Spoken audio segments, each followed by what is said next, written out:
pa ipinagdiwang kahapon ng ika-152 kaarawan ng ating pambansang bayaning Sigat Jose Rizal sa Luneta Park. Dinaluhan ito ng mga opisyal ng pamahalaan at ng mga Pilipinong humahanga sa pambansang bayani. Doon, ginunita nila ang mga kabayanihan ni Pepe. Para sa detalye, balitaan mo kami, Jackie Sai.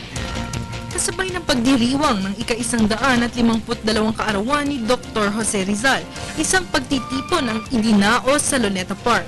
Dumalo sa nasabing pagtitipon si outgoing Manila Mayor Alfredo Lim, Philippine Navy Military Host Commandant Efren Madlang Bayan at ilan pang opisyal ng pamahalaan.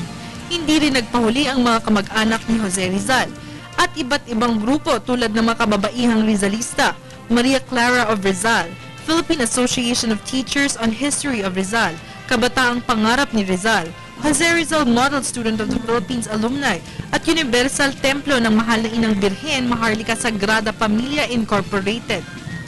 Ayon sa ilang grupo, mahalaga ang nasabing pagtitipon dahil sa malaking naiambag ng pambansang bayani sa kalayaan ng bansa. Pinagmamalaki rin ng mga Knights of Rizal ang pagiging isang Pilipino at layunin nilang isulong ang mga iniwang aral na dapat maalala ng bawat mamamayang Pilipino.